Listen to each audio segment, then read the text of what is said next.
Bonjour Jean-Luc Mélenchon, merci beaucoup d'accepter notre invitation. Peut-être une première question sur vous et sur la place que vous entendez occuper à l'avenir. Vous n'êtes plus député, vous n'avez pas de fonction officielle au sein de votre parti. À quel titre nous parlez-vous aujourd'hui? Comme quelqu'un qui a peut-être quelque chose d'intéressant à dire. Voilà, et puis je vous parle parce que vous m'interrogez. Alors, pour dire les choses simplement, je suis en retrait, mais pas en retraite. Je suis dans le débat, mais en hauteur. Alors, ces dernières heures, vous avez promis, je vous cite, la bataille générale pour la rentrée. Est-ce que c'est de cela dont les Français ont envie après une année électorale où ils ont tout de même pu s'exprimer assez largement? Est-ce que vous ne croyez pas qu'ils attendent plutôt le compromis de la part de leur classe politique, de notre classe politique? D'abord, nous ne sommes pas la classe politique, nous sommes des insoumis, que nous soyons à l'Assemblée nationale ou syndicalistes ou dans le mouvement associatif. Donc, ce qui est nécessaire, c'est que les Français ne se laissent pas faire. Voilà comment il faut voir les choses. Je ne sais pas s'ils souhaitent des compromis. Pour ma part, je souhaiterais que le gouvernement en fasse. Je rappelle que nous avons gagné le premier tour de l'élection législative. D'accord, nous avons perdu le second, mais le gouvernement, lui, a perdu carrément l'élection, puisqu'il n'a plus de majorité. Et donc, il est normal que lui cherche à faire un compromis, pas nous. Et c'est donc à lui de faire un geste, et il ne le fait pas. Il n'augmente pas le SMIC comme ça se fait dans les proportions dans tous les pays, 25%, 30%, en Angleterre, en Allemagne et ailleurs.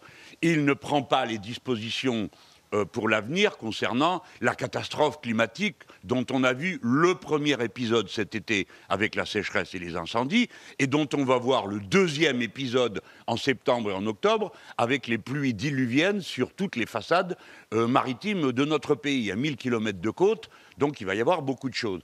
Enfin, il répand une sorte de sinistrose. Non, il faut comprendre qu'une grande transition s'opère dans le monde. Elle est climatique et elle est sociale. Eh bien, il faut se préparer avec... il faut y aller avec enthousiasme, il faut trouver des solutions. Voilà comment je vois les choses. Et je trouve que le gouvernement, non...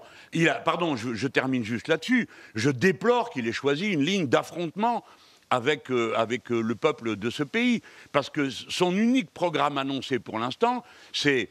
finir de dévaster l'école, remettre en cause la retraite et l'assurance chômage, alors qu'il y a déjà une personne sur deux qui n'est pas indemnisée. C'est pas moi qui ai choisi l'affrontement, c'est lui.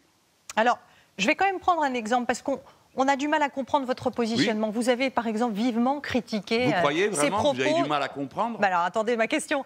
Vous avez vivement critiqué ces propos sur la fin de l'abondance. Mais pourtant, on a l'impression que c'est ce que vous dites, vous, depuis des années, qu'il va falloir changer nos comportements, qu'il va falloir consommer moins. Est-ce que vous ne demandez pas, vous, aux Français, quels qu'ils soient, de changer leurs habitudes? Alors, c'est vrai, alors là, si c'est ça, je veux bien admettre que le débat et la compréhension des sujets ne fait que commencer. Quand je m'exprime, moi, d'une manière générale, je le fais comme philosophe, comme personnalité politique. Lui, il le fait, il est président de la République. Et quand il dit c'est la fin de l'abondance, il ne se rend pas compte qu'il parle à des gens qui sont dans le dénuement, que nous sommes un pays où il y a 9 millions de pauvres, où vous avez eu 8 millions de personnes à l'aide alimentaire. Il y a des mots qu'on n'emploie pas, je pense, comme président de la République. Et puis surtout, ça témoigne du fait qu'il ne comprend pas qu'il n'y a jamais eu d'abondance.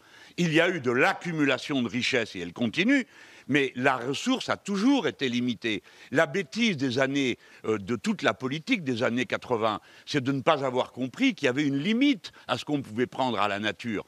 Et d'une certaine manière, de même bien comprendre qu'il n'y a pas de différence entre la nature et nous-mêmes. Je vais vous donner un exemple tout bête. Quand une forêt brûle, soyons clairs, il n'y a pas que la forêt qui brûle. Nous brûlons nous-mêmes, parce que quelque chose est détruit de nous-mêmes. Et il montre qu'il ne comprend pas ça, il ne comprend pas le fait que nous sommes à un nouvel âge de la vie de la civilisation humaine. Il va y avoir un grand chambardement pour partager la richesse, mais surtout, il va y avoir un grand chambardement dans le rapport que nous avons avec le monde dans lequel nous vivons. Il n'en a pas les mots, il se comporte comme un vieil homme dépassé par la situation. Il n'en comprend pas les termes. J'ai le droit de le lui dire avec, un peu de surplomb quand même. Il faut qu'il comprenne le monde dans lequel nous vivons. Alors, nous allons évidemment entrer dans la bataille. Il ne faut pas croire qu'il va comme ça pouvoir tout chambouler, finir de détruire l'école, remettre en cause les retraites, et nous, on va rester les deux pieds dans le même soulier en le regardant, en disant quoi? Qu'on va faire des compromis. Il n'y a pas de compromis possible, ni sur ces sujets, ni sur l'idée qu'il faut que l'État revienne dans ce pays, qu'il soit reconstruit. Si vous n'augmentez pas les pompiers, si vous n'augmentez pas les flottes aériennes qui permettent d'éteindre les incendies, ou tout le système qui va nous permettre de récupérer les destructions qui vont être liées aux pluies diluviennes, eh bien, c'est clair que nous irons à la catastrophe. Si à l'inverse, on dit, ben, on y met l'argent qu'il faut, eh ben, vous verrez, les gens le feront avec enthousiasme. Allez, assez de sinistrose. Merci beaucoup Jean-Luc Mélenchon, en tout cas. Attendez, j'ai un mot à dire. Je donne rendez-vous à tout le monde à la mi-octobre pour la marche qui va nous permettre d'entrer en confrontation avec cette mauvaise politique. Eh bien voilà, merci, votre message est passé. Merci beaucoup Jean-Luc Mélenchon d'avoir accepté de répondre à nos questions.